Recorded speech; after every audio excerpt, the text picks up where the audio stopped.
जो पहली न्यूज़ है वो है देश का 15वां प्रेसिडेंट जो है, राष्ट्रपति जो है वो चुना जा चुका है। हाँ जी हाँ, आपको पता होगा दोस्तों, ठीक है, पूर्व झारखंड की जो गवर्नर थी द्रौपदी मुर्मू, वो भारत की नई और 15वीं राष्ट्रपति जो है वो चुनी गई है।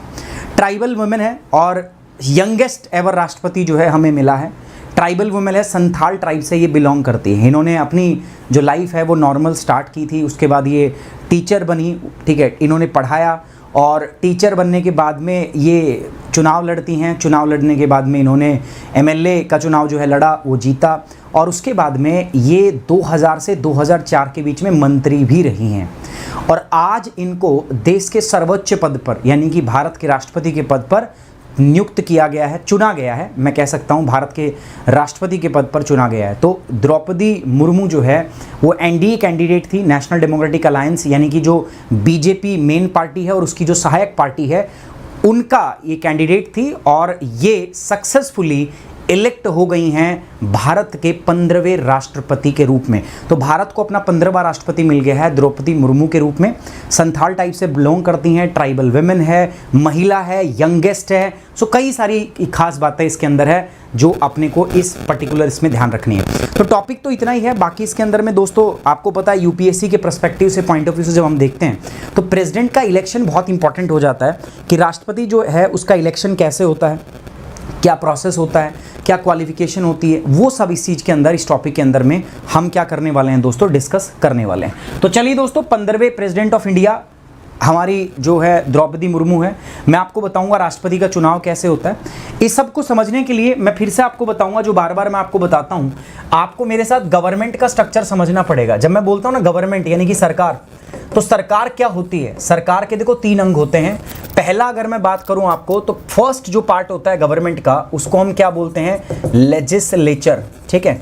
दूसरा जो पार्ट मेरे पास होता है उसको हम क्या बोलते हैं दोस्तों? एग्जीक्यूटिव। और तीसरा जो पार्ट होता है ना मेरे पास, that is known as judiciary, ठीक है। 3 भाग हो गए। जुडिशरी का मतलब क्या होता है दोस्तों? इसका मतलब होता है न्यायपालिका, ठीक है।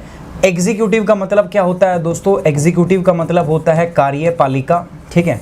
और जो लेजिस्लेचर है इसका मतलब होता है प्यारे बच्चों विधान पालिका। So we have these 3 different organ, सबका ना अलग अलग होता है काम। जैसे अगर मैं बात करूं लेजिस्लेचर की, तो लेजिस्लेचर का काम क्या होता है दोस्तों? इसका काम होता है टू फॉर्मुलेट लॉ, ठीक है। ये काम क्या करता है? कानून बनाना। ये उसको क्या करता है दोस्तों? इंप्लीमेंट करता है। जो कानून बनाना उसको क्या करता है? इंप्लीमेंट, टू इंप्लीमेंट देम, ठीक है। उसको क्या करना दोस्तों? लागू करना। एंड जुडिशरी जो है यानी कि न्यायपालिका, इसका काम क्या होता है दोस्तों? Check and balance. Check and balance मतलब ये देखते रहना कि जो बना है वो सही बना है, जो लागू हुआ है वो सही हुआ है कि नहीं हुआ है।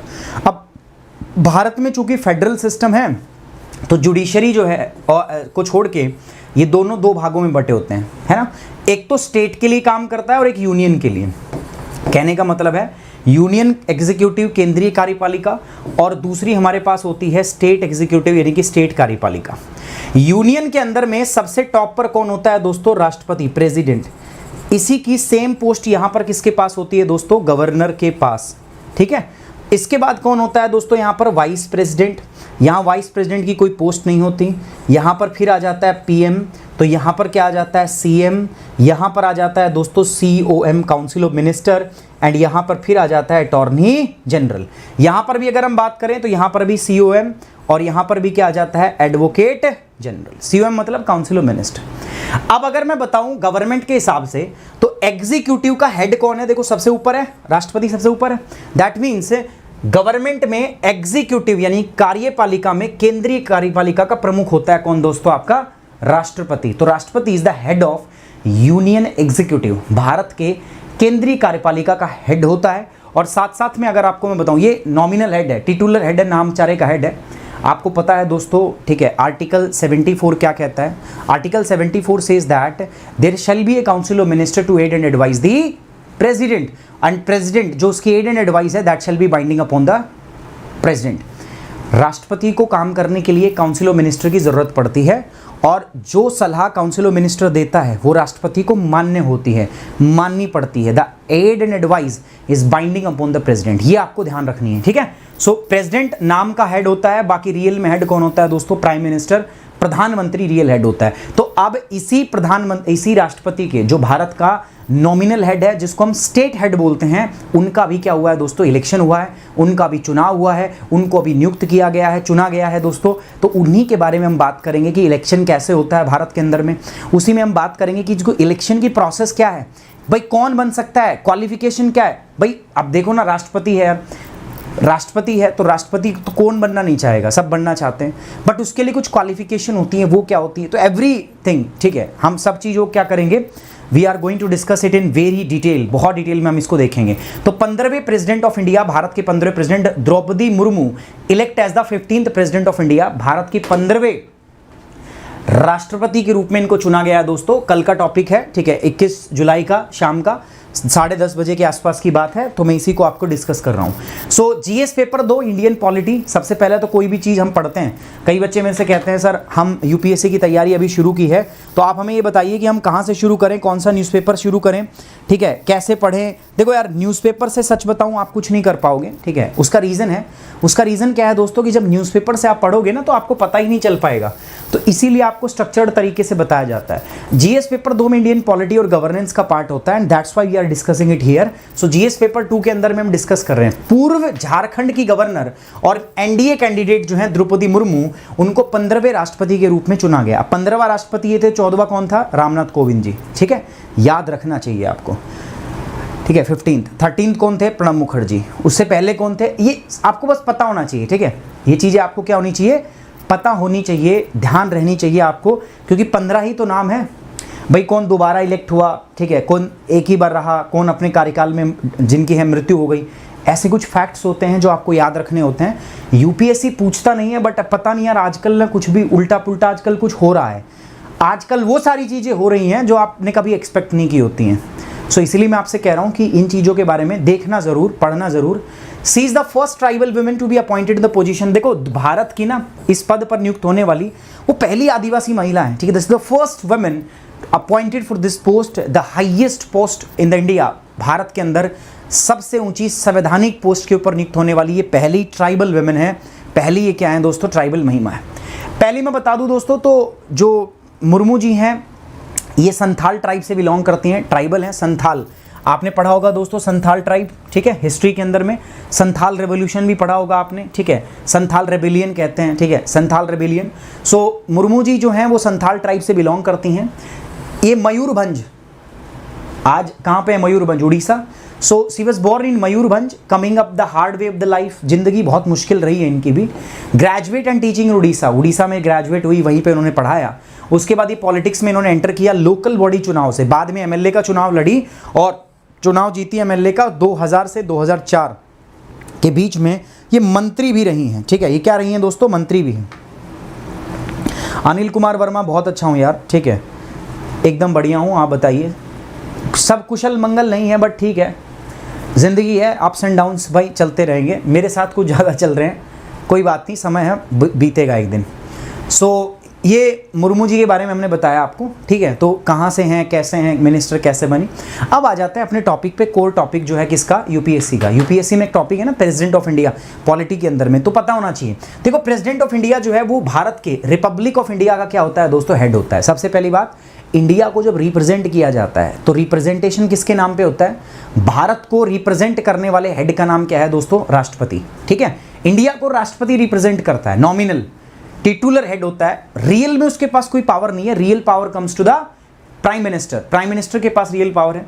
The president is the formal head. देखो लिखा हुआ है फॉर्मल, फॉर्मल का मतलब ही क्या है दोस्तों, आपको नामचारे का, ठीक है। ये क्या है, नामचारे का। फॉर्मल हेड लिखा है, राष्ट्रपति भारत की कार्यपालिका, विधायिका और न्यायपालिका का औपचारिक प्रमुख होता है, ठीक है। He is the formal head of the executive, ठीक है।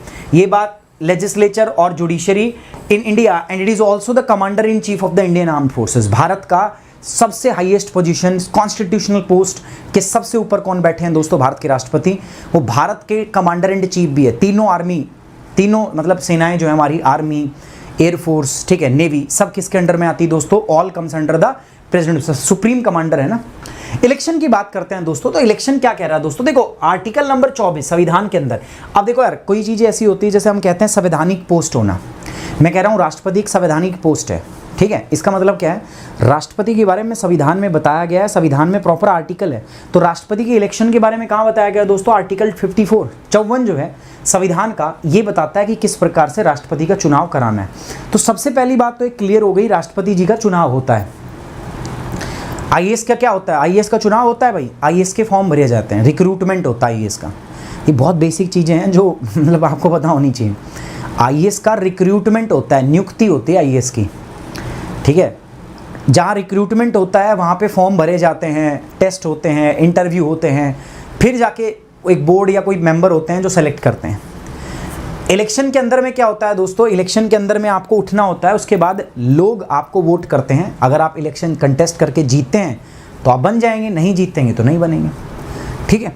तो राष्ट्रपति जी का फॉर्म तो नहीं निकला, तो पक्की बात है राष्ट्रपति का क्या होता है, चुनाव होता है। अब चुनाव भी दो प्रकार के होते हैं, एक ऐसा चुनाव जिसमें आपने वोट डाला हो, एक ऐसा चुनाव जिसमें आपने वोट ना डाला हो।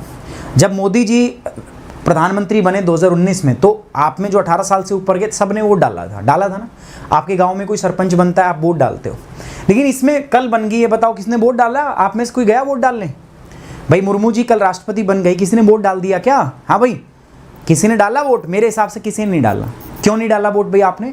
क्योंकि आपके वोट की ज़रूरत ही नहीं पड़ी। आपके बिहाफ पर जो आपने स्टेट असेंबली में लोगों को चुन के भेज रखा है, राज्य की विधान पालिका के अंदर में, ठीक है, आपने जो पार्लियामेंट में लोगों को चुन के भेज रखा है, जो आपने एमपी एमएलए बना रखे हैं, यूनियन टेरिटरी दिल्ली और पौंडीचेरी दो ही इसमें है, वो सारे लोग मिलके चुनते हैं, ठीक है। उसको हम कहते हैं क्या दोस्तों, इनडायरेक्ट इलेक्शन। तो डायरेक्ट इलेक्शन नहीं है, क्योंकि आपने वोट नहीं डाला, तो इनडायरेक्ट इलेक्शन है।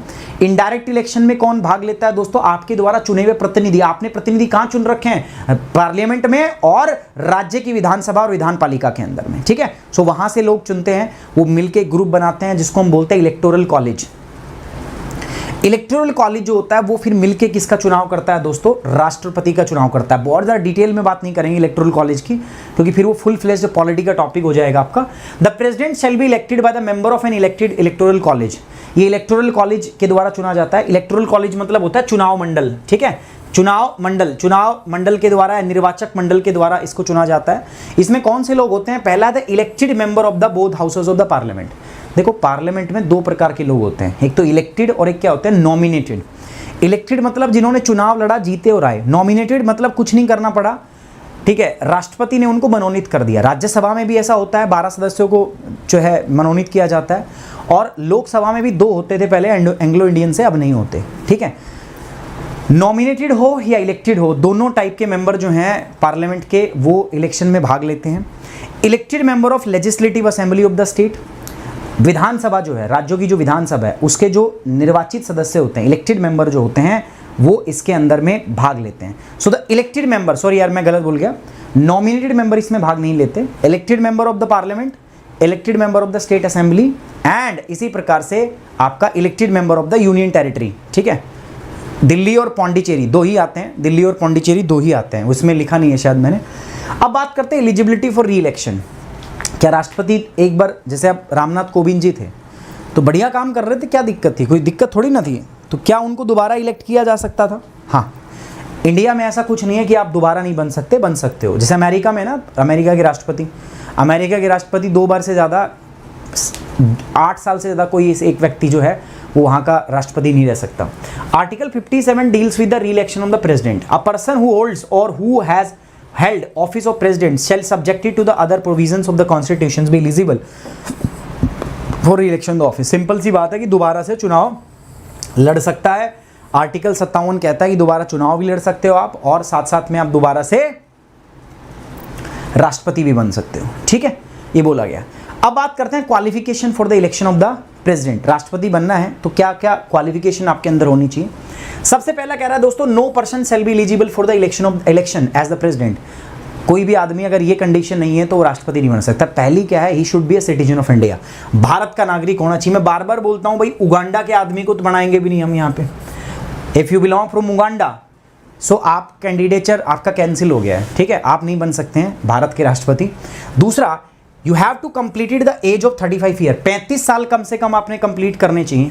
35 ईयर मतलब यंगस्टर के लिए यहाँ पे भी रोजगार नहीं है, ठीक है, हमें पकोड़े ही बनाने पड़ेंगे आपको अगर आईएएस नहीं निकाला तो। सो इट हैज़ मतलब कंप्लीट करना चाहिए आपको 35 साल कम से कम।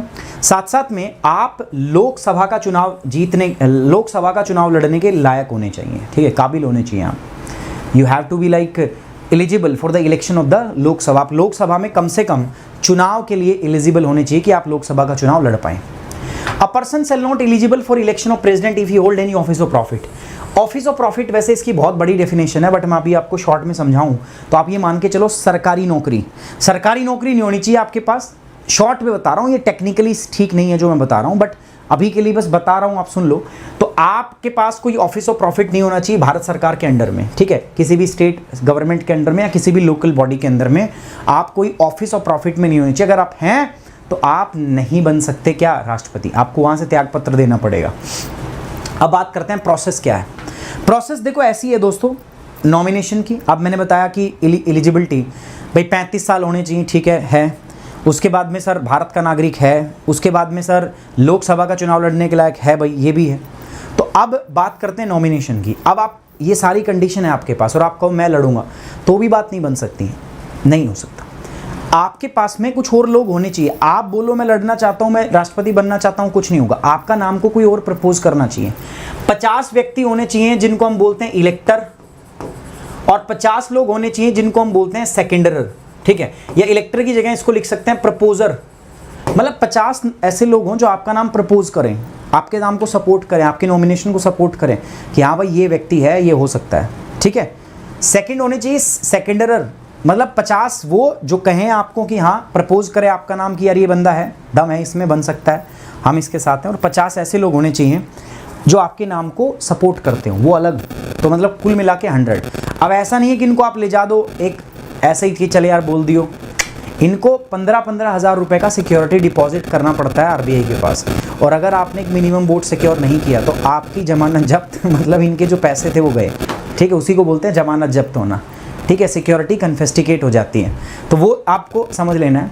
सबको 15,000 रुपये यानी कि $210 जो है आरबीआई के पास जमा कराने पड़ते हैं। अगर आपने एक मिनिमम वोट नहीं लिया, एक मिनिमम वोट का शेयर यानी कि 1/6 वोट नहीं मिले आपको, 1/6, तो फिर आप भूल जाओ ये 15,000 रुपये मिलने नहीं है। अब इलेक्शन प्रोसेस क्या है, देखो इलेक्शन प्रोसेस इसकी ऐसी है जैसे कोई बीमारी हो, ठीक है, नाम बड़ा ऐसा ही है। इनडायरेक्ट चुनाव जो होते हैं ना, अप्रत्यक्ष चुनाव जो होते हैं वो ऐसे ही होते हैं। डायरेक्ट चुनाव में क्या होता है भाई, डायरेक्ट चुनाव में भाई फलाने कैंडिडेट खड़े हैं, उनके सामने मोहर है उनकी, ठीक है भाई, ए कैंडिडेट खड़ा है, उसका जो इलेक्शन सिंबल है वो है चिमटा, बी का है फूकनी, तीसरे का है बेलन, ठीक है, ऐसे सबका इलेक्शन सिंबल होता है। आप बस जाते हो बढ़िया से, बस ना धो के, आपको ईवीएम मशीन दिखती है और आपको जिसको वोट देनी है आप उसके सामने का क्या दबा देते हो, बटन दबा देते हो। That is the process. वो क्या है, वो आपका प्रोसेस है। लेकिन यहाँ ऐसा नहीं है मित्रों, यहाँ ऐसा नहीं है। यहाँ प्रोसेस क्या है दोस्तों, आपकी थोड़ी सी डिफरेंट है। The process here is different. यहाँ पर क्या होता है, जितने कैंडिडेट खड़े होते हैं ना उतनी बार आपको वोट डालना पड़ता है। यहाँ प्रीफरेंस देनी पड़ती है। मान लो 4 कैंडिडेट हैं, A B C D, तो you have to show your preference. आपने बोल दिया कि ठीक है पहले पे ये, दूसरे पे ये, तीसरे पे, चौथे पे, दूसरा आएगा वो कहेगा पहले पे, दूसरे, तीसरे पे, चौथे पे, ऐसे वोटिंग होती है। इस सिस्टम को बोलते हैं proportional representation by means of single transferable voting system. बड़ा लंबा नाम था, सांस चढ़ गया। हिंदी में बोलते हैं एकल समानुपाती संक्रमणीय मतदान विधि। यार एक रिक्वेस्ट है आपसे, प्लीज़ वीडियो को लाइक ज़रूर कर दो यार, ठीक है, एक छोटी सी रिक्वेस्ट है, छोटी सी उम्मीद है आपसे कि आप वीडियो को लाइक ज़रूर करेंगे, ठीक है। This is my humble request to all of you guys. चलिए, इलेक्शन प्रोसेस क्या है मैंने बताया आपको, उतने ही बार वोट कास्ट करना पड़ता है। इसको बोलते हैं proportional representation by means of single transferable voting system, Hindi में एकल समानुपाती संक्रमणीय मतदान विधि। चलो आगे बढ़ते हैं। नेक्स्ट है क्या, it take place by the secret ballot system. The electoral college for president election comprise of elected member of Lok Sabha, Rajya Sabha, state legislative assemblies of state of Delhi and Delhi, Jammu and Kashmir and Pondicherry. अब जम्मू कश्मीर भी ऐड हो गया इसमें आप, ठीक है। तो पहले तो जम्मू कश्मीर क्या था दोस्तों, जम्मू एंड कश्मीर पहले बात करें तो एक स्टेट था, बट अब वो यूनियन टेरिटरी, तो उसके भी जो है लोग इसमें पार्टिसिपेट करते हैं। तो उसको अभी आप स्टेट ही समझ के चलो वैसे ही। बाकी यूनियन टेरिटरी में आप मान के चलो 2 हैं, आपका पौंडीचेरी और क्या है, दिल्ली। बाकी ये तो है ही, मतलब ऐसा स्टेट जिसकी खुद की विधानसभा हो वो राष्ट्रपति के चुनाव में क्या करेगा, भाग लेगा, ठीक है। ये हो गया हमारा। अब क्या करते हैं, value of vote of MP and MLA. देखो यार इतने सारे एमपी हैं, इतने सारे एमएलए हैं, इलेक्टोरल कॉलेज में बहुत सारे लोग होते हैं। अब वो इलेक्टोरल कॉलेज के लोग जब पार्टिसिपेट करते हैं ना, उसमें भाग लेते हैं, तो हर एमपी और हर एमएलए की वोट का एक शेयर होता है, ठीक है। एमपी बड़े एरिया को रिप्रेजेंट करते हैं, एमएलए छोटे एरिया को रिप्रेजेंट करते हैं। एक ऐसा एमपी है जो एक ऐसे स्टेट का है जहां पॉपुलेशन बहुत ज़्यादा, यूपी का, और एक ऐसा एमपी है जो किसका है, ठीक है, मैं बात करूं मणिपुर का, जहां पॉपुलेशन क्या है, बहुत ही स्कैर्स है, कम। तो जहां पॉपुलेशन ज़्यादा है, जो बड़े एरिया का है, जो ज़्यादा एरिया को रिप्रेजेंट करता है, उसकी वोट का शेयर भी क्या होगा, ज़्यादा होगा, उसकी वोट में ज़्यादा दम होगा। समझ में आ रही बात भाई? जो जितने बड़े एरिया का रिप्रेजेंटेटिव होगा, जहां जितनी ज़्यादा जनसंख्या होगी, वो उतनी ही ज़्यादा उसकी वोट का क्या होगा, महत्व होगा। तो ये बात भी ध्यान रखना, ये एक फॉर्मूला है, ठीक है। आपको फॉर्मूला याद करने की ज़रूरत नहीं है। पॉलिटी आपको जो भी पढ़ा रहा है, ठीक है, पॉलिटी के अंदर आपने पढ़ा होगा, इसके लिए एक फॉर्मूला है अलग से, उस फॉर्मूला के बेसिस पर ये काम होता है, ठीक है। तो वहाँ उस फॉर्मूले से आप देख सकते हो। So value of vote of MP and MLA in the president election of India. On this note I am ending this session दोस्तों। Thank you very much, take care, bye bye, Jai Hind, love you बच्चों यार, ठीक है, धन्यवाद।